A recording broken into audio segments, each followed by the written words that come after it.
What if I told you that 50,000 years ago, the most dangerous predator on Earth wasn't a saber-tooth or giant bear, it was us, or more accurately, a close cousin of ours, the Neanderthals.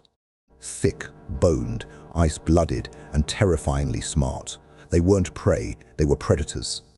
They lived in a brutal world of frozen winds, giant beasts, and survival by instinct.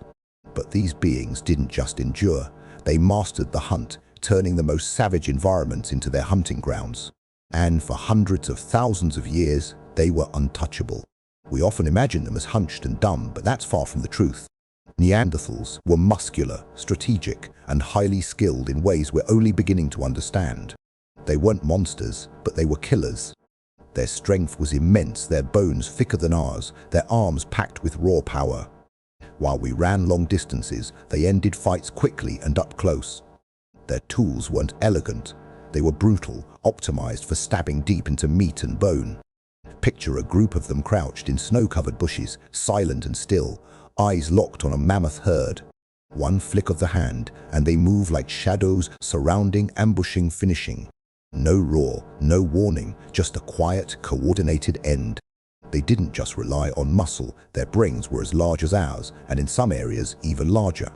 But where we evolved imagination and speech, they evolved physical intelligence, a deep sense of space, shape, and motion. They knew how to track, how to ambush, how to read wind patterns and animal behavior with precision. They understood terrain like wolves do, how to funnel prey into traps or use narrow valleys as death corridors. They didn't just hunt, they strategized. Their eyes were set deeper and wider, better suited for low light and peripheral vision. Perfect for detecting prey in twilight forests. Precision. Their weapons tell a story of close-range violence. Short, heavy spears meant to be thrust, not thrown, tools of those who got dangerously close to their prey. To use them was to gamble your life face-to-face with giants. Sometimes they killed things that weighed 10 times more than them. Mammoths, woolly rhinos, even cave bears, none were safe. And when the beast finally fell, they butchered it with flint blades, cracking open bones for the fat-rich marrow. That marrow wasn't just food, it was survival. In the freezing cold, calories were life, and Neanderthals knew how to squeeze every last bit from a kill. They were resourceful and efficient. Waste was weakness, but it wasn't only animals that bled beneath their tools. Some Neanderthal skeletons show signs of trauma, crushed skulls, shattered ribs, wounds from stone-tipped weapons. And the damage wasn't always from hunting accidents. They may have turned their strength against each other, for mates, food, territory, or revenge. The evidence is subtle but chilling. One blow to the head, likely fatal, inflicted by another of their kind. These were not gentle times. They lived in small, tight-knit groups, likely extended families who depended on each other. But pressure builds in confined spaces, and when it exploded, it may have done so violently. Among the ice and fire, trust could melt into threat. Yet, they also cared for their injured, even burying their dead with flowers or tools. This mix of tenderness and brutality makes them all the more dangerous. Not monsters, but complex beings who could kill or comfort as needed.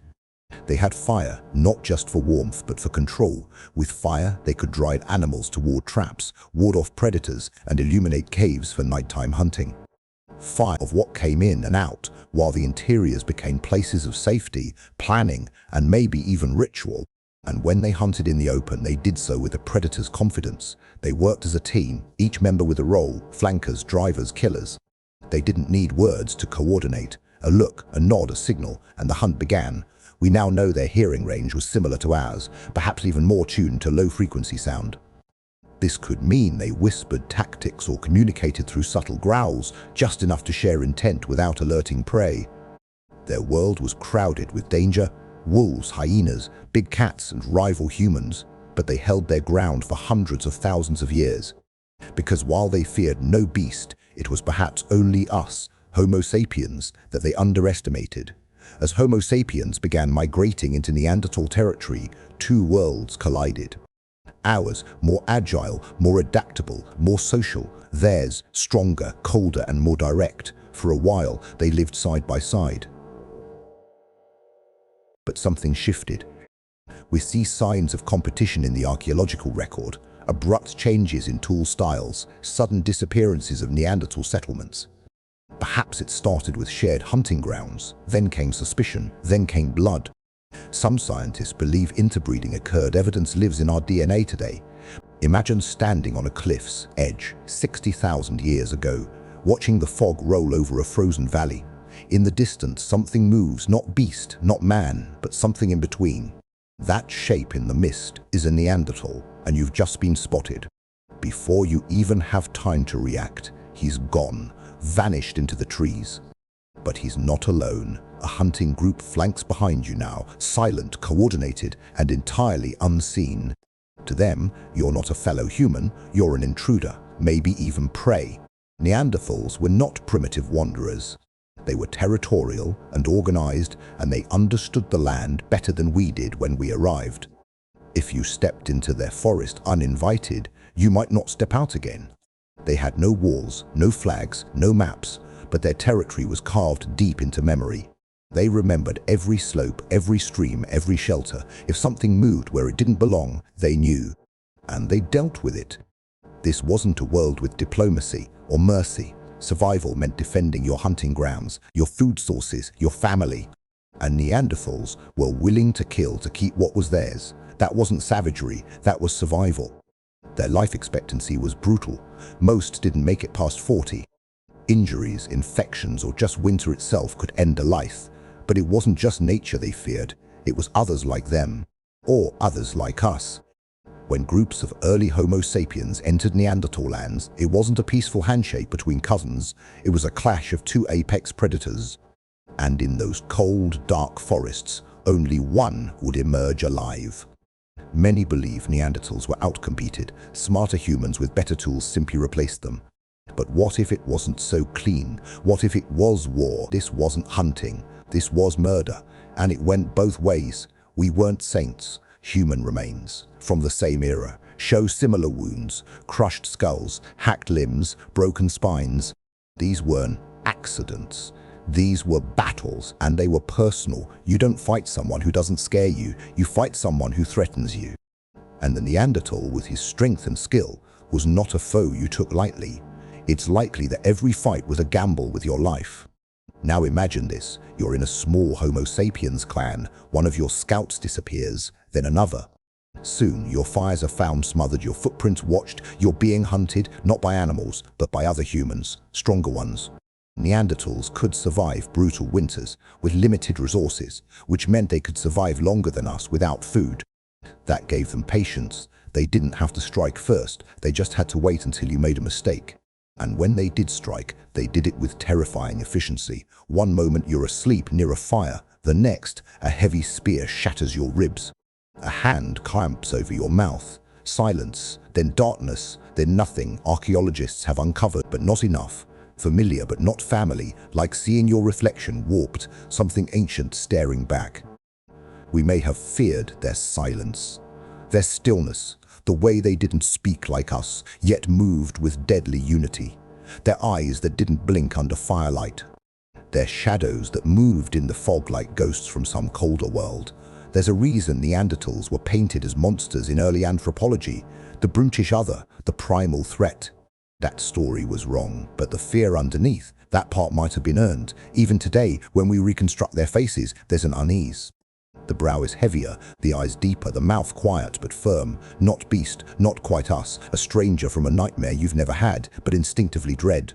And yet, these were our cousins. They laughed, they cried, they buried their dead, and maybe sang in the dark. But when the eyes closed in and resources vanished, they didn't just mourn. They fought. And they knew how to win. Many modern humans carry traces of Neanderthal DNA. That's not symbolic. It's real, physical evidence of past contact. Maybe consensual, maybe violent, maybe both, but it proves we didn't just meet them, we mingled. That interbreeding may have started with curiosity or coercion. We'll never truly know, but it changed us. Some of our immune system strengths, our skin tones, even certain mental traits, all come from them. Their legacy lingers inside us, but genes aren't memories. We don't remember what it felt like to see one in the flesh. To see a Neanderthal step from the trees, spear in hand, eyes locked on you, assessing whether you were prey or problem. Maybe the last of them didn't die from disease or starvation. Maybe the last Neanderthal watched us spread. They must have seen the forests fall and the fires grow. And one day the last of them, a mother, a warrior, a child, may have stood at the edge of a cliff, watching our kind flood the valley. And she must have known the world was no longer hers. The silence of their disappearance still echoes through our bones, not because they were weak, but because even the strongest can fall. Especially when they are outnumbered, outmaneuvered, and made into myths by those who replaced them. But danger doesn't vanish, it evolves. And the fire that once burned in the Neanderthals' eyes, that fierce instinct to kill or survive, didn't die. It was passed on through blood, through fear. So the next time you feel a sudden chill in the woods, a sense of being watched, a moment of primal fear, don't dismiss it. Deep down, a part of you still remembers a time when danger walked on two legs and wore a familiar face. Because the most terrifying thing about the Neanderthal isn't that they were different, it's that they were almost exactly like us, and in many ways, still are. There's a strange ache in our collective memory, like we forgot something important a long time ago. A presence we once knew, once feared, but eventually erased. That presence was Neanderthal. They didn't vanish because they were weak or stupid. They vanished because something more dangerous arrived, us. And for them, that was the beginning of the end. In the great survival contest of the Ice Age, strength wasn't enough. Speed, fire, coordination, knowledge, this helped, but something else tilted the balance. Something colder than winter, something more calculated. Strategy. We didn't just bring better tools. We brought better minds for long-term planning through cooperation and imagination. While Neanderthals mastered their present, we imagined futures. And sometimes, futures without them. To survive us, they would have had to become like us. But they couldn't or wouldn't. Their ways had worked for hundreds of thousands of years. Until they didn't. And so slowly, cave by cave, forest by forest, the Neanderthal disappeared. Not all at once. Not in fire and fury, but in silence, in shadows, like wolves retreating before firelight. But we didn't leave them behind entirely. We carry their blood. Up to 2% of the average non-African person's DNA is Neanderthal. That may seem small, but inside every muscle twitch, every survival instinct, they still breathe. Traits like cold resistance, fast clotting blood, immune defenses, all came from them. Their dangers became our strengths, their gifts absorbed into our evolution. Still, they were more than a genetic donation. They were a mirror we eventually shattered, because to live alongside another predator so much like us meant one had to lose. And we made sure it wasn't us. But what if they'd survived? What if today there were two kinds of humans, side by side, Homo sapiens, a story about ourselves, what we're willing to do to survive, what we're willing to destroy, and who we become after? Some believe the Neanderthal spirit lives on in us, a deep, primal undercurrent of strength and rage and raw instinct. The part of us that grips tighter in a fight, that breathes deeper in the wild, that never forgets what it feels like to be prey. Because when the lights go out, when the fire fades, when the cities fall, we don't return to civilization. We return to instinct, to blood, to silence, to the old ways, to them. Maybe that's why we still feel uneasy in caves, why the woods at night still make our skin crawl. There's something ancestral there, a presence that once hunted alongside us, or hunted us. It's not fantasy, it's memory buried in bones and DNA and the darker corners of our imagination.